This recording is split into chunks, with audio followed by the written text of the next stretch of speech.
झील ढल का ये पसमानदा मंजर,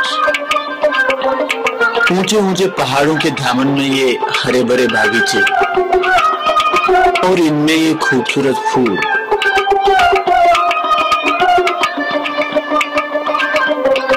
आबशारों और बहारों का मंजर, आपसी भाईचारा ये सोचने पर मजबूर करता है कि क्या जन्नत इससे भी खूबसूरत हो सकती है। न जाने किसकी नजर लगी मेरे इस गुलिस्तान को, जो अपने ही घर के लोग दर बदर की ठोकरें खाने पर मजबूर हो गए। कभी ऐशो आराम की जिंदगी बसर करने वाले लोग आज इन कबूतर खानों में कैद हो गए।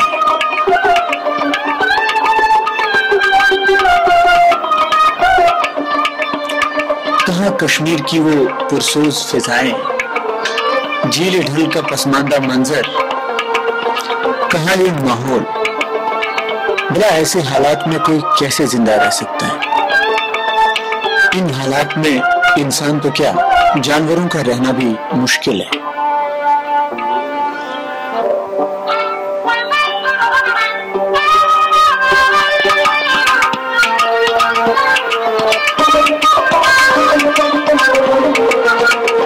शायद इन लोगों ने कभी सोचा भी न था कि इन्हें ऐसे हालात में जिंदगी बितानी पड़ेगी। बड़े बड़े मकानों में रहने वाले ये लोग आज हालात के शिकार होकर इन एक कमरे वाले मकानों में रहने पर मजबूर हैं।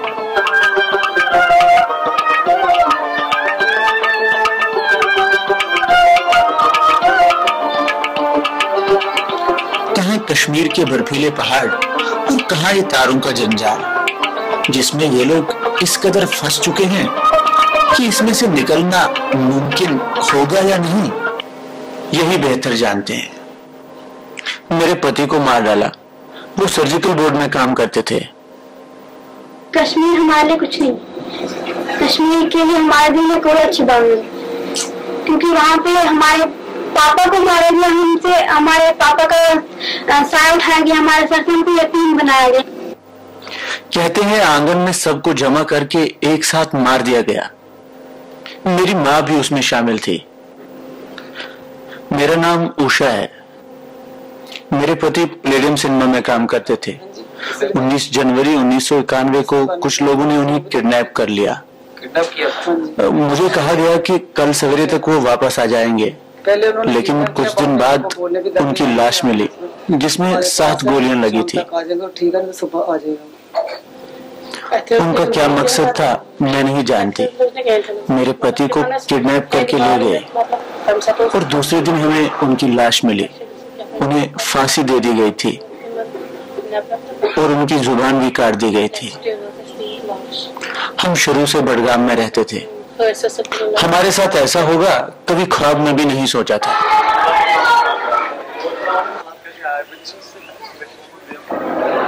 ये मासूम तो ये भी नहीं जानते कि कश्मीर क्या है। हालात ठीक होते तो शायद इनका जन्म भी कश्मीर में होता। इनमें से कुछ ऐसे हैं जिन्हें होश संभालने से पहले ही कश्मीर छोड़ना पड़ा।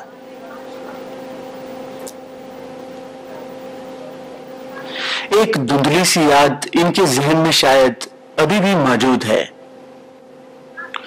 कश्मीर इनके लिए एक ख्वाब है, एक ऐसा ख्वाब जो इनके दिलो दिमाग पर छाया हुआ है। शायद इसलिए कि इनके वालिदैन हमेशा कश्मीर की ही बात करते हैं और कश्मीर के बारे में ही सोचते रहते हैं। इन मासूमों ने तो सिर्फ कश्मीर के बारे में सुना ही है। कश्मीर के बारे में इनकी क्या राय है, आइए हम इन्हीं से पूछते हैं। मेरा नाम कविता है। मैं वहां पर बांडीपुर में रहती थी। मैं इस समय 10वीं में पढ़ती हूँ। मैं 4थी में पढ़ती थी जब कश्मीर छोड़ना पड़ा। एक धुंधली सी याद है मेरे जहन में। यहाँ कुछ भी अच्छा नहीं लगता, बस एक ही कमरे में पढ़ाई, खाना पीना, सोना, बड़ी मुश्किल है यहाँ पर। कश्मीर कितना अच्छा था, वहाँ का सुहाना मौसम, वो आबो हवा बहुत याद आते हैं। कभी कभी तो मैं रो पड़ती हूँ। मम्मी पापा भी परेशान रहते हैं। यहाँ मुझे कुछ भी अच्छा नहीं लगता।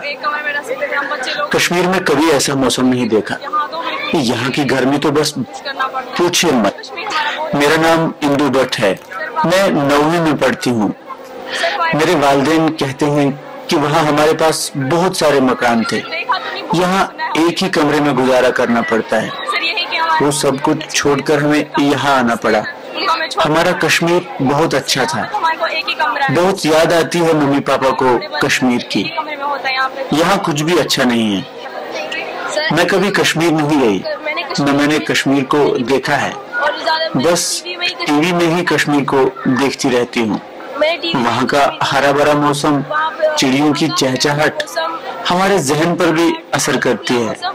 यहाँ दम घुटता है। इतनी गर्मी बर्दाश्त नहीं होती। हमारे माँ बाप जब बताते हैं बहुत दुख होता है। मेरा नाम दीपक है। मैं अक्सर अपने अंकल के साथ कश्मीर जाता हूँ। वहाँ और यहाँ के मौसम में आसमान जमीन का फर्क है। इधर काफी गर्मी रहती है। वहाँ के पेड़ों की छांव तो मुझे बहुत ही अच्छी लगती है, लेकिन वहाँ इधर उधर घूमने में ज्यादातर डर ही लगा रहता है।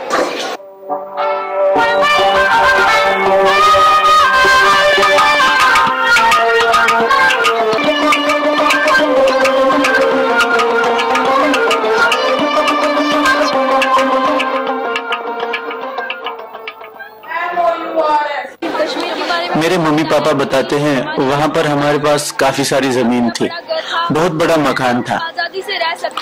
जब हम वहाँ से यहाँ आए हमें बहुत मुश्किलें हुई। हमें टेंटों में रहना पड़ा और न जाने क्या क्या। हमने यही सुना है कश्मीर बहुत अच्छा था, वहाँ सेहत ठीक रहती थी। यहाँ सब कमजोर होने लगे हैं। वहाँ टेंशन नहीं था, यहाँ बहुत टेंशन है। बहुत दुख होता है। अब मैं क्या कहूँ। यहाँ की गर्मी देखकर कभी लगता है कपड़े फाड़ दें। कपड़े उतारकर एक ही कमरे में पड़े रहते हैं। कभी किसी पेड़ के नीचे बैठकर पढ़ लेते हैं। बार बार नहाने को जी करता है। जन्नत में रहने वाले लोग आज मोहताज बन गए हैं। अपने वतन से दूर रहकर भी वो इस खूबसूरती को एक पल भी नहीं भूल पाते। झीले ढल हो या निशात का मंजर, ये कुछ भी नहीं बोलते। ये कसूरवार ठहराते हैं तो सिर्फ हालात को। हालात के शिकार ही तो हुए हैं ये लोग।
क्योंकि हमारे सर से ऐसा सवाल था कि जिसकी हम को बहुत जरूरत थी। पापा होते तो आजकल हम यहाँ आए कैंप में नहीं होते। काफी कुछ अपनी लाइफ में गंवाया है हमने पापा के जाने से। अच्छी तरह स्टडी नहीं कर पाते हैं, जितना शौक है इंसान को पढ़ने का उस तरह से हम पढ़ नहीं पाते हैं। 12th मैंने क्लियर किया तो उसके बाद मेरी इच्छा थी कि मैं ट्रेनिंग करने जाऊँ, लेकिन हमारे पास इतने पैसे नहीं थे कि वो मेरे को भेज दी बाहर। इसी वजह से हमारा कैरियर भी खराब हो गया और हम तो सबसे ज्यादा की मोहताज हो गए। मेरा बेटा एसपी के साथ ड्यूटी करता है। उसने कहा कि खाना खाकर आता हूँ। जो ही खाना खाने बैठा, एक और लड़का भी साथ था। उसी वक्त एसपी साहब का बुलावा आया तो वहीं जाना था और वो खाना छोड़कर चला गया। जिस वक्त बम ब्लास्ट होता है उस वक्त उसकी टांग में मामूली जख्म लगता है और आंख में बहुत ज्यादा चोट आती है। हमने 5 बजे सुना कि वो बम ब्लास्ट में जख्मी हो गया है। उसकी माँ यहाँ से श्रीनगर चली गई, जहाँ पर डॉक्टरों ने कहा कि उसका ऑपरेशन करके ये आंख निकालनी पड़ेगी। माँ का कलेजा फटने लगा। उसने डॉक्टर से बहुत इल्तिजा की। खैर बाद में हमने एसपी साहब, जो कि बहुत रहमदिल है, उनसे बात की। वो राजौरी के रहने वाले हैं, बहुत अच्छे आदमी हैं। उससे टेलीफोन करवाकर 2 बजे उनको अनंतनाग ले गए। वहां से एक गाड़ी मिली जो सीआरपी की थी। सीआरपी गाड़ी में उसे जम्मू लाया गया। यहाँ पर डॉक्टरों ने कहा फौरन टेस्ट करवाइए, ऑपरेशन जल्दी करना पड़ेगा। ऑपरेशन करके मेरे बेटे की आंख निकाल दी गई। अगर सही वक्त पर इलाज हुआ होता तो मेरी बेटे की आंख नहीं निकालनी पड़ती। मैं एक बूढ़ा लाचार आदमी हूँ। डॉक्टरों की लापरवाही से मेरे बेटे की आंख निकालनी पड़ी। अगर वो थोड़ी सी सावधानी बरतते तो उसकी आंख बच जाती, उसकी आंख नहीं निकालनी पड़ती और मेरे बुढ़ापे के सहारे पर भी कोई असर नहीं पड़ता।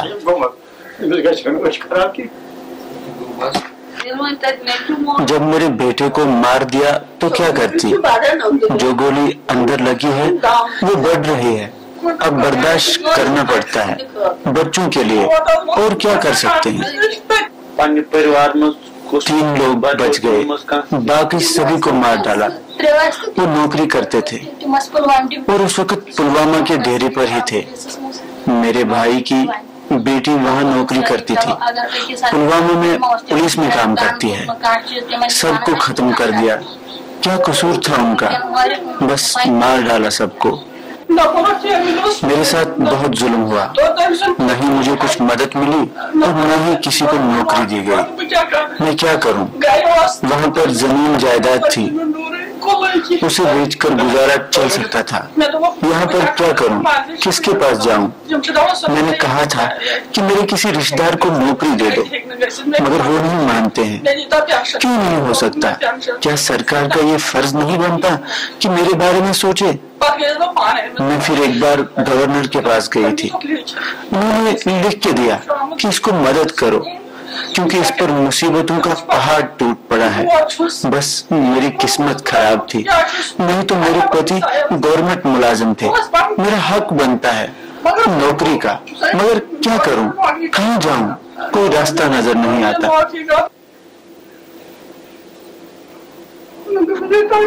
क्या कसूर है मेरा? अब मैं किसके पास जाऊं? मेरा एक बेटा भी एक्सीडेंट में मारा गया। मेरे साथ जो गुजरा है मैं तो वही कहूंगी। क्या सरकार का कोई फर्ज नहीं बनता? क्या मैं सरकार के हवाले नहीं हूँ? मैं एक बेसहारा औरत हूँ, मुझे किसका सहारा है? आप ही बताइए। मेरे साथ इतना कुछ हुआ और फिर भी मैं जी रही हूँ। क्या सरकार का कोई फर्ज नहीं बनता? सिनेमा के ब्लैकीज ने मेरे पति को कहा कि टीवी ठीक करना है, आप हमारे साथ चलो। इन्होंने कहा कि टीवी यहाँ ले आइए, मगर वो नहीं माने और उनको उनके साथ जबरदस्ती जाना पड़ा। आगे जाके कहाँ ले गए कुछ पता नहीं चला। बाद में हमें सिनेमा के लोगों ने बताया कि एक नूरा नाम का आदमी टीवी ठीक कराने के लिए आया था। हमारे साथ चलो ये कहकर उसे जबरदस्ती अपने साथ ले गया और कहा कि टीवी ठीक करवा के वापस आपको घर भेज देंगे। वहाँ पर नई सड़क का जो पुल आता है, एक आदमी यासीन मलिक ने वहाँ से उनको ले जाते देखा था। उसके बाद कुछ पता नहीं चला कि क्या हुआ। कुछ दिन बाद फिर गोलियों से छलनी लाश मिली। लाश में 7 गोलियां लगी थी। हमारी किसी के साथ कोई दुश्मनी नहीं थी। एक साथ खाते उठते बैठते थे। 1971 से हम कश्मीर में एक साथ तो रहते आए हैं। पता नहीं हालात कुछ इस कदर बिगड़ गए कि ऐसा देखना पड़ा। मुझे कुछ पता नहीं चला। मैंने अपने बच्चों को उठाया और जम्मू चली आई। तब से हम यहीं रह रहे हैं।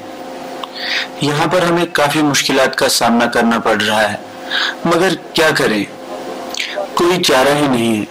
मैंने कभी ख्वाब में भी नहीं सोचा था कि ये दिन देखने को मिलेगा। हमें कुछ पता नहीं चला। मुझे बस अपने पति की लाश मिली। यहाँ पर एक क्वार्टर मिला है जो कबूतर खाने जैसा है। मेरी एक लड़की है, पार्ट फर्स्ट में पढ़ती है। हमें बहुत मुश्किलात हैं। गुजारा बड़ी मुश्किल से होता है। मेरे पति के मरने के बाद मुझे हार्ट की बीमारी लग गई। 1 लाख रुपया सरकार की तरफ से मिला, मगर वो भी बीमारी के इलाज में खर्च हो गया। अब क्या करें, गुजारा करना पड़ता है और कोई सोर्स भी तो नहीं है। हम लोग बेसहारा हैं। मेरे पति जिंदा होते तो ये दिन नहीं देखना पड़ता। हम किसके पास जाए? मेरी बेटी भी बड़ी हो गई है, अब उसकी शादी करनी है, मगर कुछ पैसे नहीं है। क्या करूं, कहाँ जाऊं, किससे मदद मांगो? पहले रिलीफ 1000 रुपए मिलता था, अब थोड़ा सा बढ़ गया है। मेरे 3 बच्चे हैं, मगर महंगाई को मद्देनजर रखते हुए यही लगता है कि हम कैसे गुजारा करें। बहुत मुश्किल जिंदगी बिता रहे हैं। हम लोगों का गुजारा तो नहीं होता, मगर क्या करें, गुजारा करना पड़ता है। गवर्नमेंट ने क्या दिया? नौकरी नहीं दी। कहा था विक्टिम फैमिलीज में से किसी एक मेंबर को नौकरी दी जाएगी, मगर मेरे बेटे को अभी तक नौकरी नहीं मिली। जब मेरे पति जिंदा थे तो हमारी इनकम 7000 महीना थी। आज 14 साल बाद हमारी इनकम कुल 3000 रुपए है। तो हम कैसे गुजारा करें? मुझे मेरे पति की बहुत याद आती है। जब जब मुश्किलों का सामना करना पड़ता है उस वक्त बहुत ज्यादा याद आती है। याद तो हमेशा ही आती है। याद आते ही दिल जार जार रोने लगता है। वो वक्त तो बुलाए नहीं बोलता। मेरी बड़ी लड़की विकलांग है। 3000 रुपए गवर्नमेंट देती है। उस आमदनी में उसका इलाज कराऊं या अपने घर का खर्चा, बाल बच्चों को पढ़ाऊं या अपने घर की दाल रोटी चलाऊं। यहाँ सिर्फ 3000 में क्या क्या करना पड़ता है। लड़की का इलाज ही बंद करवा दिया है। अभी तो मैं पार्ट फर्स्ट में पढ़ती हूँ। ग्रेजुएशन के बाद मैं लॉ करना चाहूंगी। लॉ मैं इस पर्पज के लिए करूंगी कि मैं उन लोगों की मदद कर सकूं जो यहाँ पर कैंप में रह रहे हैं। आगे किस्मत की बात है। जो ये इतने लोग बेघर होके यहाँ पर रह रहे हैं, मैं उनके लिए कुछ करना चाहती हूँ। ला इसीलिए करूंगी, बाकी किस्मत पे छोड़ती हूँ। अगर मैं कुछ बन सकी तो इनकी मदद में जरूर करूंगी। उसके पीछे मेरा यही मकसद है कि कश्मीरियत जिंदा रहे।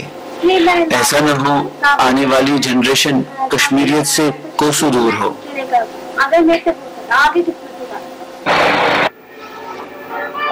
आपके सामने ये मंजर है उन हालात के शिकार लोगों का जो आजकल इस एक कमरे में अपनी जिंदगी बसर कर रहे हैं। यही लोग कभी 3-3 माले वाली इमारत में रहा करते थे।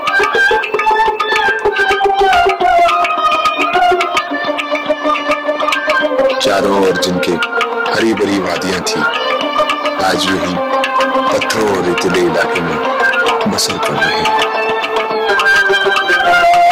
इस चमन को ये हमेशा याद करते हैं और तब तक करते रहेंगे जब तक ये लोग उसी वादी में न वापस जाएं। ये वो शाखें हैं जो अपने ही दरख्त से